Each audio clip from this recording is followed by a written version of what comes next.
This week on the Pathways to Success, we're going to show you how to ignite your brand to stand out and sell more.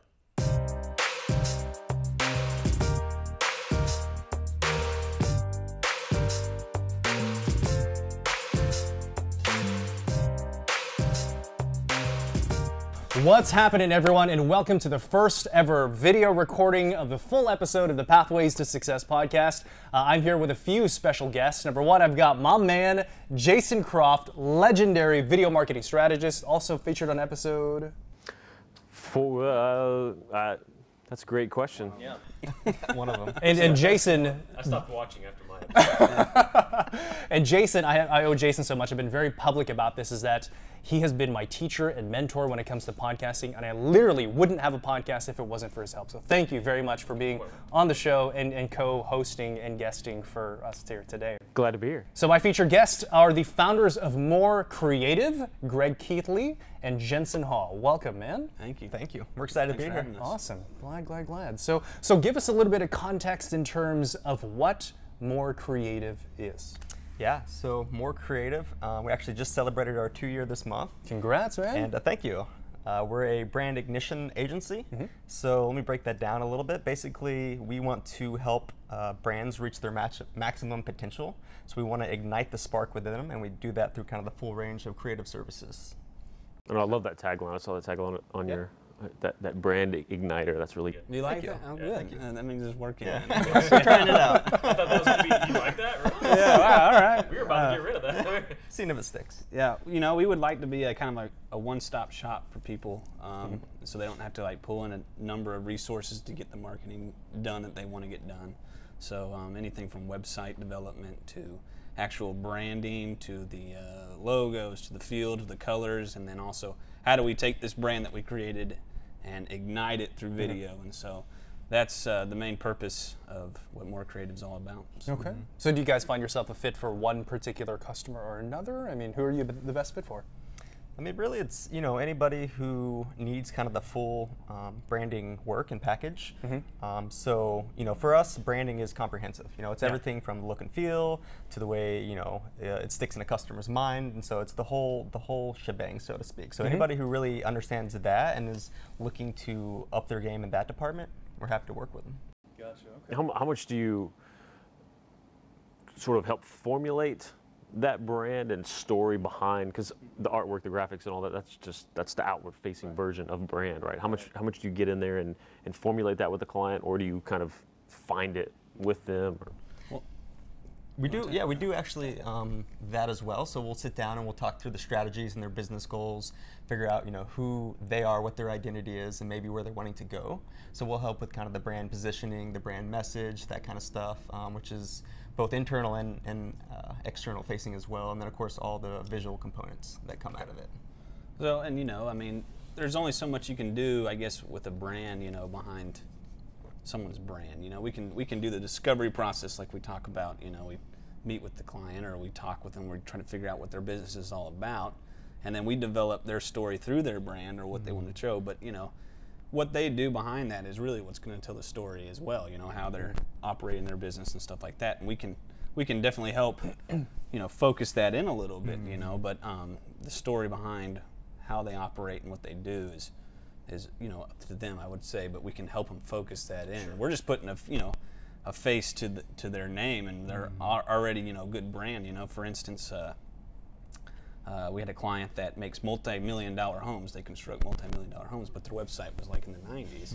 And so when we approached them and told them about that, they saw kind of they were kind of hesitant, I guess, at first, but then like all of a sudden, he called me up when we were working on the website for them, and he goes, "When's this website going to be done? Because I've just lost a client because of the way my website looked."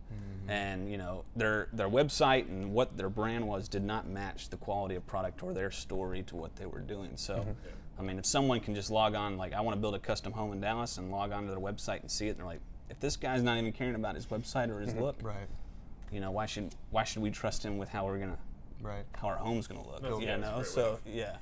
So that's idea, I guess. Is that your sales pitch? You just call up people like, your website is a horrible. Yeah, basically, yeah. Your website's back in the 90s, man, back when, the internet's first started, so, Exactly. But, your stuff's terrible. Yeah. So let's kind of jump into this, right? This idea of a brand. And for me, honestly, not until I started my own entrepreneurial journey did I really start valuing what it is. But so we can start from a baseline of definitions. What is a brand and what are the elements of a good one? Yeah, that's a great question. And I think a lot of people are either confused about it or maybe they have some misconceptions about kind of what branding is and what a brand truly is. Yeah. I think a lot of people think it's, maybe it's a logo or, color palette, some visuals, some graphics, whatever. Reality, it's all the different pieces working together, so not just the visual components, but even the way your brand is positioned in the marketplace, how the consumer perceives you, even how your customer service interacts with your customers and stuff, the way that they talk to them. If you think about any of the big brands that you buy from or you interact with, and you instantly have like a stigma in your mind, whether you had a bad experience or maybe the way it makes you feel is really exciting, so it's like that resonance, I guess, in your mind, if that makes sense. Well, I mean, going back to that example I used, I mean, it was like your brand has to match your product and what you're selling, and I mean, it has to. If it's not up to date or looks nice and sleek in today's world, then you're automatically out. I mean, you're not a part of the competition at all. And if this guy, whoever he was, can find this website and be like, no way, no how, I mean, that's instantly, he might have thought differently if he had met with the person, because that's true branding, when you're actually meeting with somebody and you're seeing them face to face and you're talking with them. We can talk here and we know who each other are, but it's like immediately that's got to be the first thing they know about you when they log onto your website, when they see what you're putting on Facebook, when they see your logo. They're like, these people care about the way they look. They're gonna care about the way I look when I work with them. So like for like a new entrepreneur, then like how do you know what your brand is? How do you develop it? And how do you know what parts of you want to stake your claim on to be like, this is my brand? Right. Yeah. I mean, it's you gotta, like you said, being true to yourself. Finding out what your core and like what's your heart and your passion, the core of your being, and what it is that you're wanting to do and project out there. You find like those 3 or 4 attributes and you really like hone in on that and try to figure out how to best showcase that to the world. And also with branding too is consistency is huge. I mean, honestly, you could have like subpar creative work, but as long as you're consistent with it, you're gonna have a brand, So like a lot of people, they'll do like these one-off pieces of like, a website or a logo or a video, and then they do nothing to everything else. So they do different stuff to everything else. And it's like, yeah, one piece maybe looks decent, but then the whole brand experience is disjointed and it's kind of a mess. So, consistency is also huge. So finding those core values and just being consistent over and over again. Yeah, I mean, to your question of just like, how do I discover my own brand? I mean, what is it that you're doing? What are you trying to sell, or what are you trying to communicate to these people? I mean, if you right off the bat are having trouble with your brand, then maybe you shouldn't even be going into business, because then you don't even know, like, I don't even know what my brand is. Why would I? So you have to kind of already have an idea, otherwise you're not really going to succeed. And it's up to me and Greg through what we do to help you take what you already have the vision for and what you're trying to do and make it explode or ignite, to where there's like a nice burn, or whatever after that. So. 2 very different. We're going to explode your brand. No, we're going to ignite it. One of those is going to happen. It might work, it might not. I don't know, but yeah. Either way, it's exciting. Yeah. So is there a process that you kind of take folks through, or is there kind of a base level like we talked about before? Like, you need to know at least this before we come together. Right. Yeah. I mean, there's definitely a kind of a systematic process we walk clients through, but it definitely starts with them having to kind of be on the same page and knowing what it is they want to do and who they are. We kind of help them develop that, but then we start with kind of the discovery phase where we're just kind of learning who they are, what their goals are, what the product is, their service, stuff like that. What the industry is. They're at the competitive analysis side of it. And then so once we kind of do the initial discovery and research, then we can kind of start thinking of ideas and concepts and start to play with stuff, and that's the fun part. So what would you consider to be elements of an amazing brand, commonalities of amazing brands? Simplicity. Simplicity. Yeah. I mean, that's just what if it's too overpowering, like, I don't know, I'm trying to find an example. Just about the buildings that we have around us, maybe, and that's a simple brand over there. I mean, it's just, I hate to use the example Apple, but it really is just so simple. But, Apple has also got a brand and they've backed it up with their products, so it's just a simple brand. People recognize it right off the bat. They're not trying to have to make sense of it when they first look at it. It's just very simple. It's there. Here we are. Like us or not, we don't care, but you're gonna like us because we got a good product, and so and consistent, like you're. Yeah, and consistent, and so simplicity is, less is more, and that's the best way I can describe a brand. And that comes in, I mean, not just the visual elements, but the messaging through that being concise and simple as well. Exactly. Yeah. I mean, and people are on the go all the time now, and they're on the mobile phone. They're on, so the simpler the thing is, the better. They get the message and they move on, and that might stick with them, That's on true. the long run. So yeah, I mean, now more than ever, branding has to instantly grab their attention, in a clean and visually engaging way. Because, like you said, we're just inundated with content and stuff in front of our face, in front of our screens, 24/7. So it's very important just to be simple and eye-catching. So what are some good ways to stand above that noise, to grab that attention and all this noise? Right. So I guess it's a good question. That's a good one. I mean, We can answer that. yeah, if you answer that, well, you're right. But I think first is you want to see what everybody else kind of in your market is doing, right? So typically a lot of people or a lot of businesses in a single market, a lot of them look the same, and they kind of, because it's like somebody found something that works. Okay, so then a lot of people try to copy them, and then you have like kind of just this bland mush of sameness. Or real estate agent and the photos here. Exactly. Or doctors, or whatever. They all kind of just look the same. So, real simple way to stand out is just see what everybody else is doing and then do the exact opposite. Do it well, do it consistently, and instantly you'll stand out.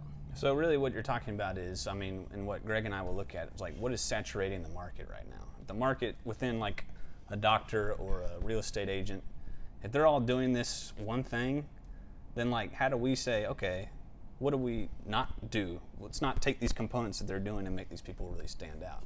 Now it's tough for, real estate agents and doctors and stuff like that, because everybody needs doctors, everybody needs a home or whatever, so it's pretty easy to find. But still, there's got to be that process of, how do I choose which doctor to go to, or how do I choose which real estate agent's going to find me this home? And so for us to be able to be like, okay, this is what's saturating the market. Now let's try to figure out a way for you to be, not within that saturation. Let's start. Let's let you be the person that starts this new saturation. And then we'll. And dealing with tolerance levels of those clients. Yeah.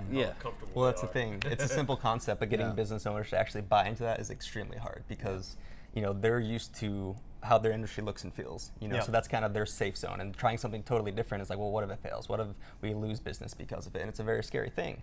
But then the upside is, well, what if the opposite happens, Right.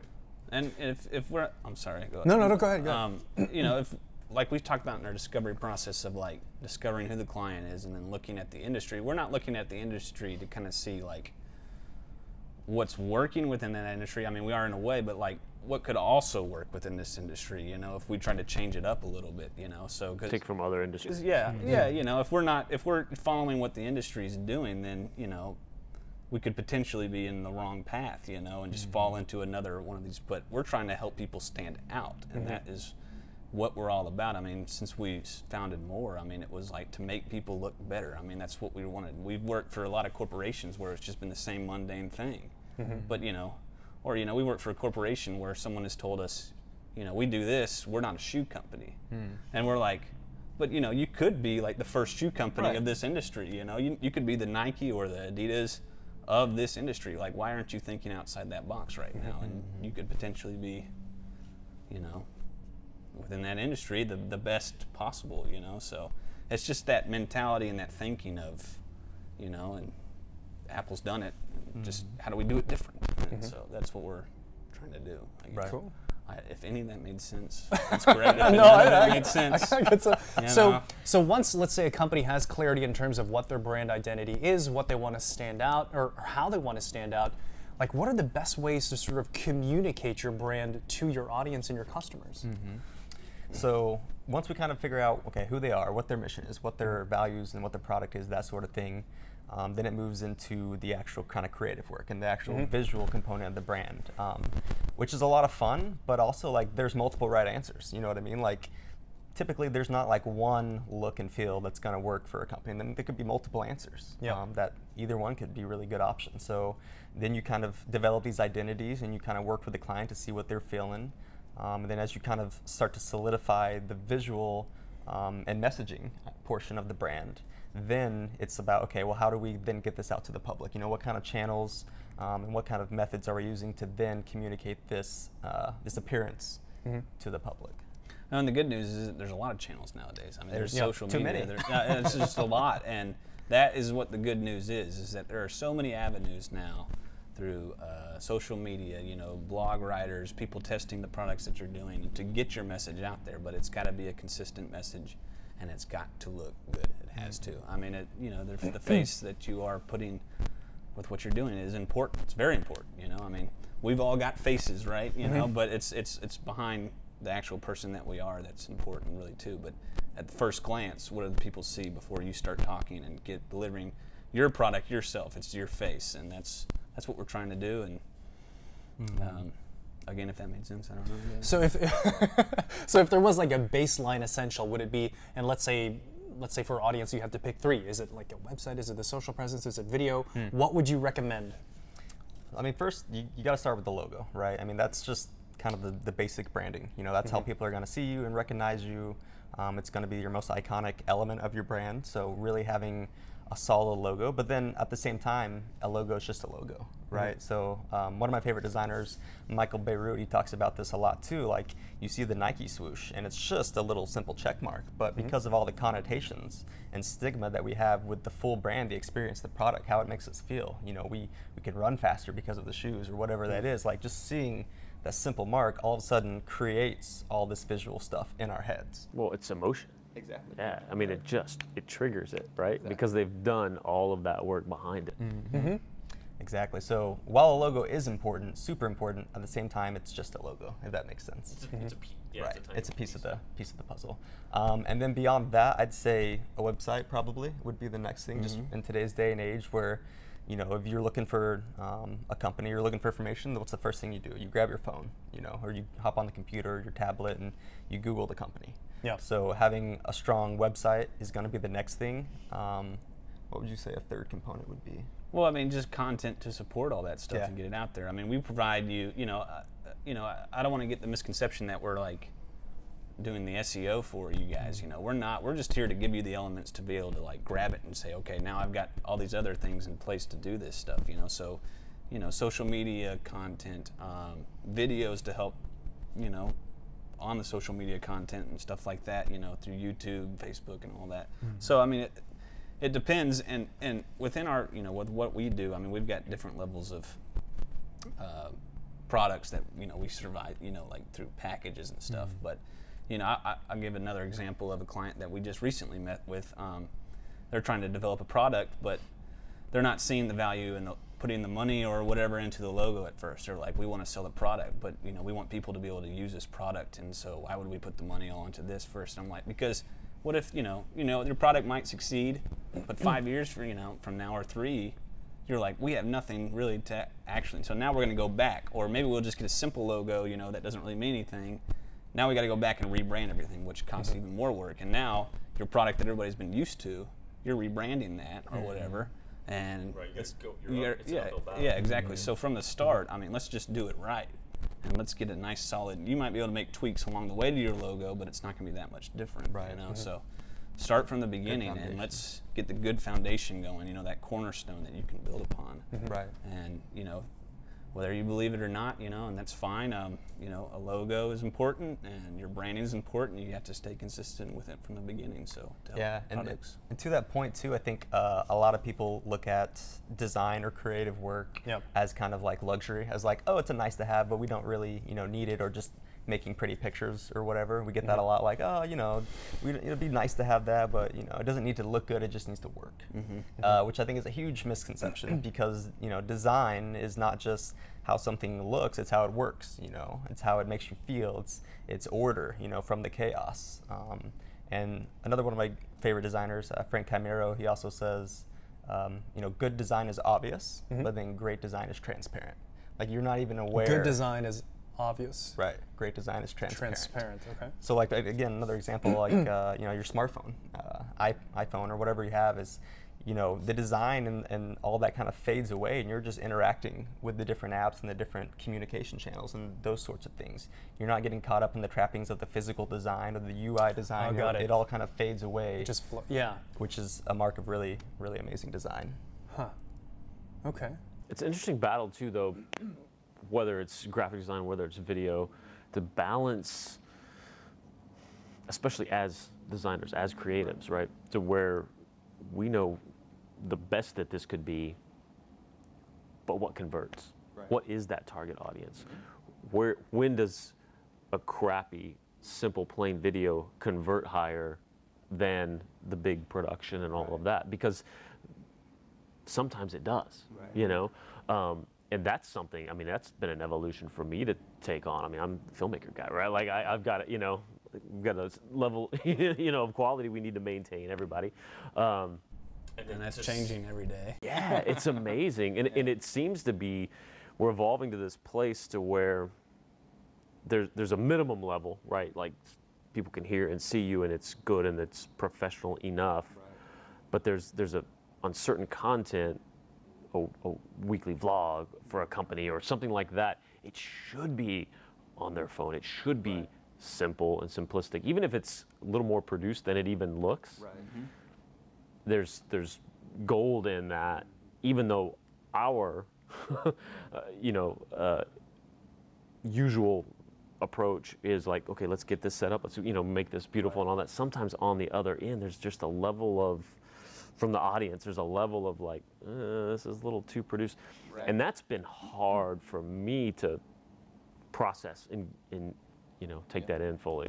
Yeah. Well, and to your point, I guess, there is that danger of overproducing something, but, at the same time, like, people don't really, they expect like a 10-minute video to take 10 minutes, right. Or they expect a logo like, oh, you're just drawing shapes, I've seen Greg sit at his computer for months on a simple logo, but he just like does something and then he walks away and he's like, this ain't working, whatever, but what he comes out with is simplicity, and to actually gain that simplicity is a lot of work, and there is a lot of overproduction, but if you can find that happy medium of overproduction and simplicity, you've got it right there. And it's tough for people to realize, Yeah, it is. But it's important stuff. You have to put the time and the effort into it, and to make you look good. Yeah. That's really the big misconception, I think. Me and Greg just want to make people look good. That's just what we want to do. And there's a balance too for that, because depending on the brand, you can overdo it with branding. Because if it looks too high end and too good, you're gonna turn off some people. They're like, oh, that's not for me. That probably looks expensive. Say no more. I'm gonna go to somebody else. Right. So you have to kind of target audience is. Exactly. And the same, like you said, with content. If it looks too produced and too good, then it might turn off people because they're expecting some marketing nonsense or something like that, or whatever it is, versus somebody just like self-shooting and holding up a camera. They're expecting something a little more genuine, a little more real. So yeah, it's an interesting dynamic for sure. Even when there's maybe an entire crew behind. Exactly. And lighting and everything, right, but exactly. it looks self-shot. So are you guys finding one particular channel or another does convert more? Each one has their like strengths. Talking like social media and stuff like that. It depends on the audience, depends on the message, the type of content. But honestly, like anything visual, or really any brand, honestly, like Instagram is becoming a huge player. I know Facebook has the very robust, ads and all that beautiful stuff, which is great, but we're seeing a lot of conversion happen on like Instagram. On Instagram? Surprisingly enough, like Tony Robbins, his latest book, Unshakable, I think it is. I think it was a majority of the sales from that book came from Instagram ads. Those little 10-second little ads that you can swipe up on, The majority of the book sales came from those, which is crazy. Just crazy. That's fantastic. I've definitely heard that, just the engagement level. It's like number 1 or 2 of all engagement on all the platforms. definitely. Yeah, I mean, all platforms, they all have their strengths and weaknesses and stuff, and you have to kind of tweak the content for each one. But I think anyone can be a strong contender, to, as long as you're doing it well, fueling it with good content. And what do you usually advise for brands? Is it kind of make sure you're everywhere? Because I hear both trains of thought. Make sure you're everywhere, at least some, or some people they just pick one and dominate. I think it also depends on the brand, maybe, and what they're doing. I don't think it's bad necessarily to have a wider presence, but maybe you don't focus your energy across the board. Maybe you're on multiple channels, but you're really focusing on Facebook or on LinkedIn or whatever. Like enough to get found everywhere to where like, okay, they're real, right? But then you're really building a community on one. Exactly. Gotcha. Yeah, I mean, I think if you try to do everything across the board, it's just a lot of work for one, Yes. and you're duplicating a lot of your efforts, for sure. Cool. So, I mean, to your point of just like, depends on which avenue you head down. I don't know, from video guys, do you follow Philip Bloom at all? I haven't. Okay, so, I mean, like anybody who maybe has a product that's going to change the video industry, they know that Philip Bloom is all over social media, but their one avenue might be, let's go have Philip Bloom test his product and then disperse it across his, So there is that, strategy of like, whatever the product is, let's send it off and let somebody else almost do the marketing for us, you know. So like we know he's all over the social media platform, but he's like, Like as an influencer? yeah, or something like that, or a blog writer. Let's have them test out the product and write about the blog. So it's just, I mean, and like you said, it doesn't matter if they go through all these other avenues. It's not going to hurt them in any way. So it's not, I don't know if there's really ever just one avenue, and maybe it does, depend on the product. But like, why not just go to every avenue? I mean, it's just getting your name out there. I mean, who cares? Sure. Yeah, it's just a matter. Yeah, it's a matter of prioritization and doing enough in one area, I think, or a couple of areas to make a difference there, rather than just being, like we talked about in the very beginning, trying to stand out above the noise somehow. Right. Yeah, I mean, as long as if you can do everything and do it well, go for it. But if it's stretching you too thin, then just focus on one or two, for sure. And that's why I mentioned Philip Bloom, so maybe he'll see this and say something about MOAR Creative. There you go. So I know something that you mentioned that you're really passionate about, helping your clients sort of communicate, is their story and the importance of, and it's not just for education purposes, but it also helps convert. So tell us the importance of story and how you help clients develop that. Yeah, I mean, story, and I'll let you touch on it here in a minute too, but story is huge. I mean, story is everything. Beyond just communicating their brand effectively, just the medium of storytelling. I mean, that's the way that humans latch onto information. That's what interests us. If you flip through a bunch of stuff and you see a bunch of just people talking at you and advertising and blah, blah, blah, features, benefits, you tune it out. It's not interesting. But if there's a story, being told, there's characters, there's emotion, there's, conflict or whatever, and it can all happen within a 30-second video spot. But if there's storytelling, it's gonna catch our interest, and we're gonna latch onto that, and we're gonna retain that. We're gonna think about that, and it's gonna kind of sit in our subconscious. So, I mean, if you're not doing storytelling, then you should rethink your marketing and your branding.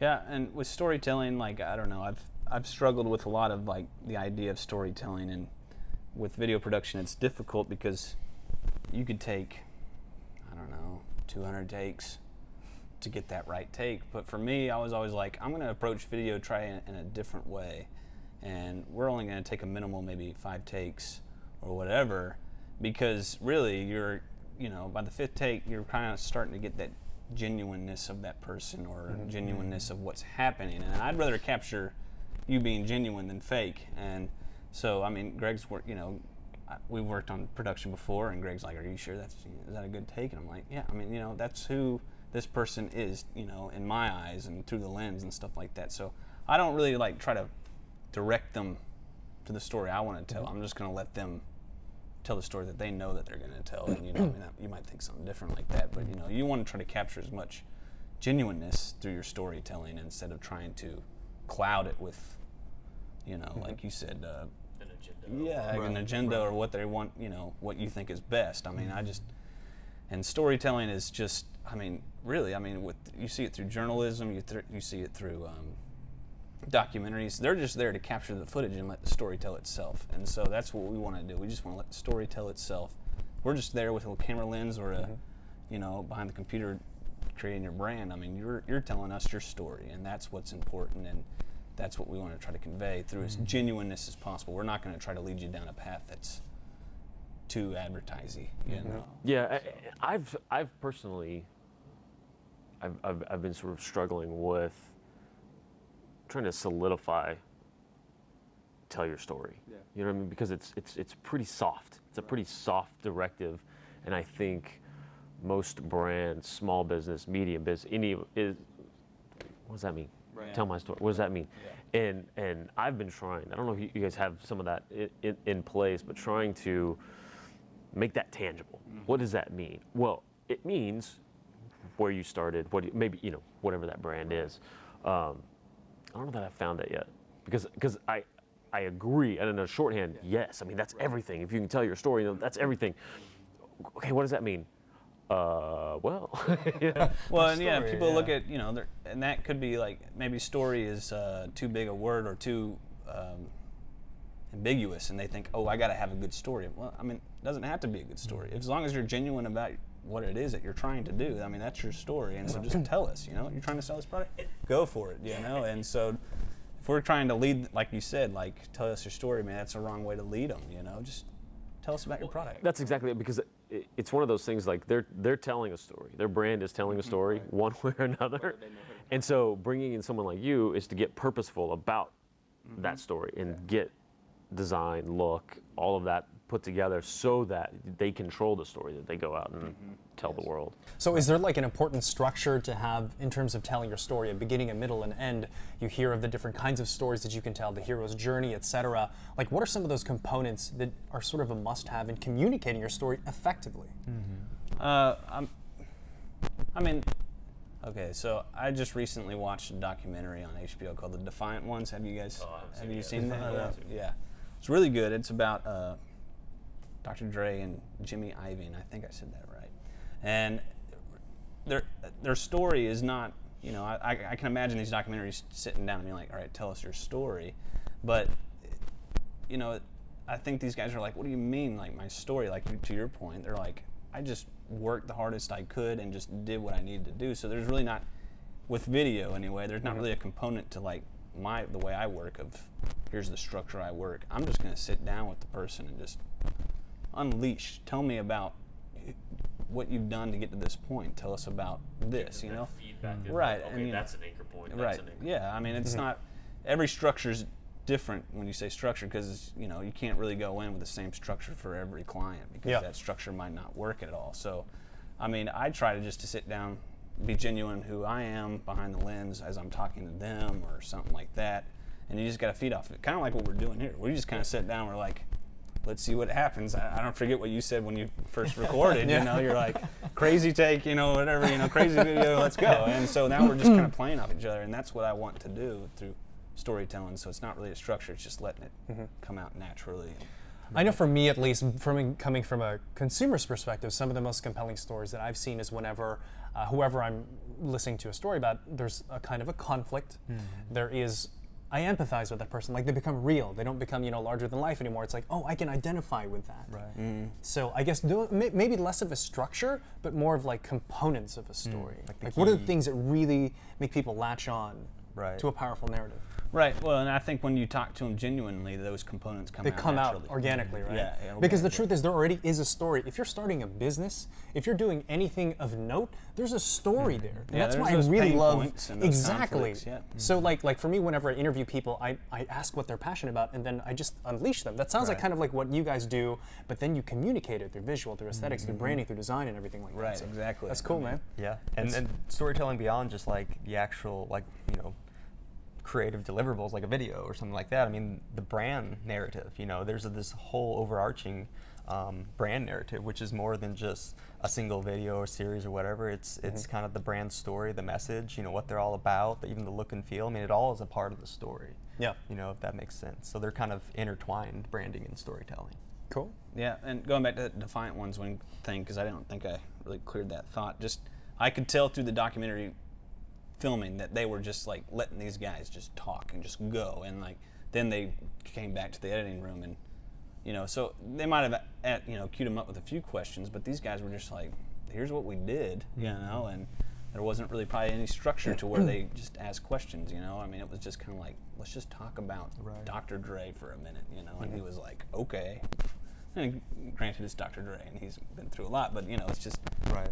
I was like, that was one of the first documentaries I've seen in a while where I was like, this seems genuine. It doesn't seem forced, you know, kind of how they interviewed him. So. And an interesting point on that is, I mean, we kind of have the user blindness of like whenever we're telling our story, it seems unremarkable because we live it, we know it. It's like, oh yeah, so you know, this is this and that, and this is my story. But then like to a new person, like with fresh eyes, you're like, that's incredible, that's amazing. Exactly. Like, the world 100%. needs to know that. But you're like, man, you know, it's whatever. It's just my life, you know. Yeah. So having somebody, an outsider, kind of come in and be able to hear the story and kind of pick up on those remarkable elements that absolutely should be communicated is huge. Like you said, like everybody has a great story, you know. Yeah, and that's the thing. That's what I really believe. Everything has a story to it.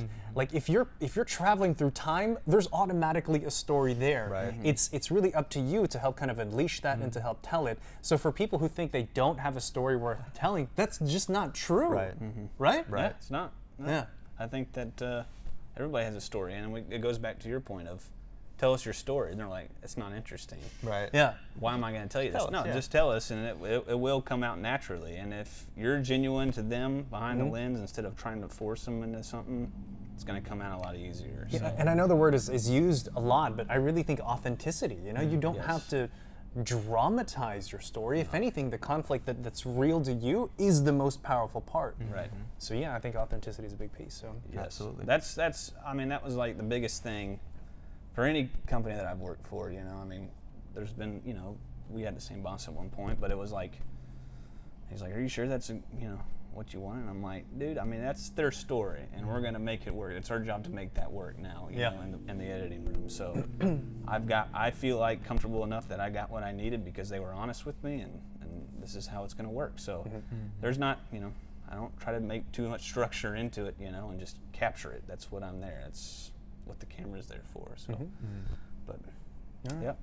So I know the final topic that I want to close on here is something, Greg, that you're passionate about sharing with your clients, is that yes, you are the trusted advisor, but ultimately you have to take control over your own story, your own branding. So so talk to us a little bit about that. Yeah, it's something I'm definitely passionate about, and it goes beyond just kind of, you know, the business realm. I think individuals, you know, it's just a matter of kind of taking ownership of your life, of the things that are happening to you. I mean, you're totally in charge of your life and what happens. Well, not what happens, but how you react to it, rather.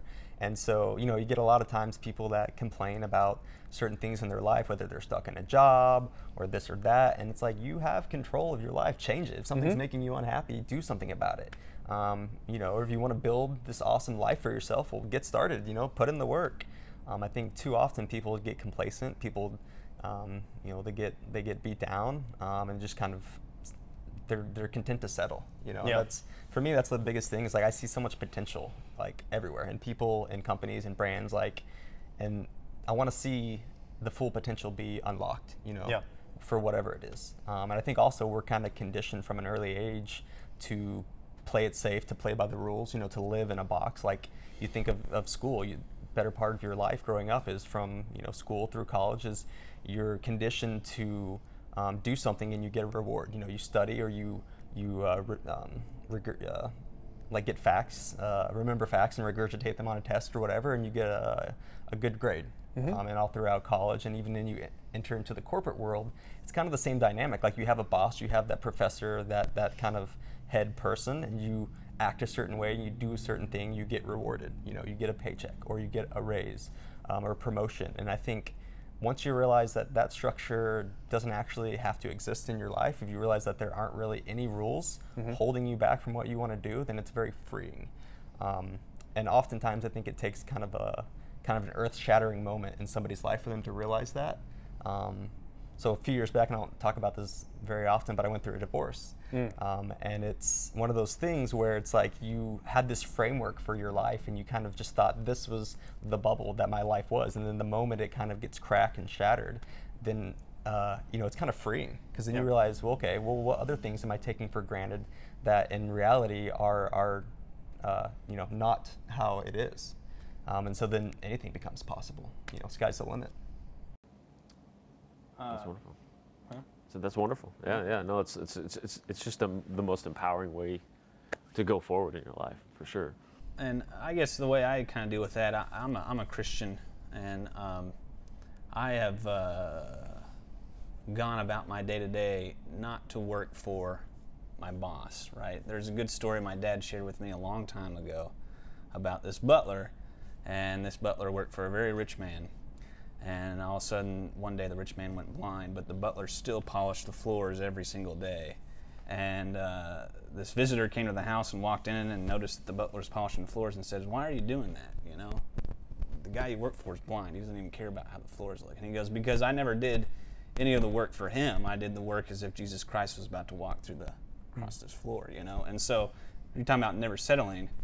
There's never any work that I do that I'm like, this is good enough for my Lord and Savior Jesus Christ to come and look at, you know, and be like, yes, this is good, you know, well done, my good servant, you know. I mean, so I'm always trying to push for and work towards the Lord and Savior, my Lord and Savior Jesus Christ, as if He's, you know, my boss. And you know, if you're working for that, then you know, we should be good, you know. And so you should never settle and never think that, you know, your work's just top notch. Never fall in love with your work, you know. Always pursue perfection, which we'll never get, which is good, right? Because obviously we would, you know, things would plateau and level out. So Speak for yourself. So yeah, it's to Greg's point. You should try sometime. I need to start working with you then. But yeah, I mean, if you're just always pursuing that excellence, and you know, and it's a good thing, and you should always be wanting to be better at what you're doing. Right. And just never falling in love with your work, never settle with it, you know, and just do the best you can on a day-to-day basis. So. Yeah, I mean, you know, striving for excellence and integrity in your work and your life is a huge component too. And yeah, just never settling. Whether it's in business, whether it's in relationships, whether it's in life, I mean, whatever that looks like, whether it's health, you know, never just be content to just be like, throw in the towel and be like, this is just how it is for my life. This is who I am, or this is my lot in life. I mean, you can always change it. You know, it's not easy. It's hard. You got to put in the work, or do difficult things that are maybe painful or uncomfortable. But I think that's where the magic happens, is when you get outside your comfort zone, you know, and kind of get used to being uncomfortable, because then that's when wonderful, amazing things can happen. Yeah, and it's a careful balance, right, between never settling and being grateful at the same time. Right. And you can do both. Exactly. And you have to do both. But you just have to get there mentally, you know. But you can be completely, I am in the perfect spot. I'm so grateful for this. Right. What else can we do? Exactly. Yeah. Exactly. Ambitious but thankful and grateful, like you said. And plus, I got a mortgage and a kid, so you know, you got to work really hard to try. Yeah, you know, true. But you know, so you gotta pay those bills. Yeah. So you guys shared absolutely a ton of value. Thank you so much for coming on the show, man. And wow, there's just so much here that we can unpack. But I want to learn a little bit more about you guys. Like, you guys are a dynamic duo. How did y'all meet? How did MOAR come to be? Yeah. So we met at we both started at a corporate job a few years back. Actually, that was what, 4 or 5 years ago or something now. Yeah. So we started working together. He was the video and photography side, and I came on as the designer and branding component. And we just had that really good work chemistry. We found that we made each other's work better, you know, and we also got along as like friends. And Greg and really stuff. made my work look better with some graphics. Yeah, so I gotta go in. You did need some help, but He saved you. Yeah. which is Just cover it up with graphics. It'll be better. Still paying back that debt right now. That's what. well, that's an even fun thing too. Is I mean, like, I knew nothing about video production or photography until I met Jensen. And now, like, just the last few years, like, I've learned so much to where I'm comfortable helping on a shoot and helping with pre-production and post-production and all that stuff. And likewise, like, Jensen will do design work and typography and stuff, and I'll see it. I'm like, wait, you did that? Like, that's actually really good. No way. That's actually really good, man. possible You know, way, like, man. it impresses me. So, Come on. Now. right? Who'd you pay? You know. So to see like that we've actually made each other better, is really, really cool. And you know, I've always had that entrepreneurial spirit within me. I was a part of startup many years ago. Actually, it's my second company to found. So I approached Jensen about it, and was like, hey, you know, what do you think about kind of going off and starting our own thing? Because you'd see it time and time again. Like, you'd see these companies out there that are charging so much money to these corporations, like hundreds of thousands of dollars for work that we knew we could do better, you know. And it's like that's what kept us up at night. You know, I was like, man, that's not right. And so we really wanted to kind of go out and give it a go. We've had a pretty good run so far, going on 2 years. And it's definitely been a big learning experience, to say the least, because we came from the creative side of it, right? So we're comfortable with the creativity and the design and the video production. The other side of that is you know, running a business, you know, when you're doing everything, you know, you're doing the marketing, you're doing the sales, you're doing all the other stuff that goes into running a small business. So that was a lot that we had to learn. And also a hard pill to swallow was that we think good work should speak for itself, when that's simply just not the case. You know what I mean? Like, you actually have to sell people on why your idea and why your work is the right answer for them. Right. So that was kind of And you need your own services. right, exactly. Yeah. It's very, very true. So So yeah, I mean, that's how it all started. I remember Greg just coming to me. He tried to do a 60-40 split, and I said, no way, it's not happening. Equal partners, all right? Okay. well, that was actually really fun, because he was like, no, man, this needs to be 50-50. And I was like, oh, yeah, okay. And then we went to go open up our business bank account, and he's like, all right, so how's the division of ownership? And I was like, 50-50. That's kind of when we knew, you know. But yeah, it was just a complementation of work. I mean, like, we just knew it. And we weren't getting what we wanted out of working where we were. And so we were like, this is the best avenue to do what we want to do. And so, you know, it just worked out from there. And we've been good friends ever since. And we've had our ups and downs. You know, there's times where I just wanted to beat the ever-living hell out of Greg. But, you know, it's just how it goes. And vice versa. So, I just want to yeah. slap that mustache right off your That's face. right, But we complement each other very well. You know, he's very level-headed and keeps me grounded a lot of times, and other times I kind of can smooth out certain things, kind of hold them back sometimes. So it's a good complementary partnership. So tell everyone, how do people work with you, man? If they want to work with you directly, get to know you, follow you, how do we connect with MOAR? Yeah, so feel free to reach out to us on any of the major channels at MOAR, M-O-A-R, Creative, Twitter, Instagram, Facebook. Feel free to hit us up personally too. I'm always happy to chat with people, no matter what stage of life you're in, whether you're coming out of college and you want me to kind of take a look at your design and branding work, happy to hop on a conversation, or if you want to become a client or interested in our work, feel free to reach out to us personally. I'm sure you'll put the stuff in the show notes. So anything and everything, we're keen to talk to anybody. Yeah. Awesome. CreateMore.com. CreateMore.com. CreateMore.com.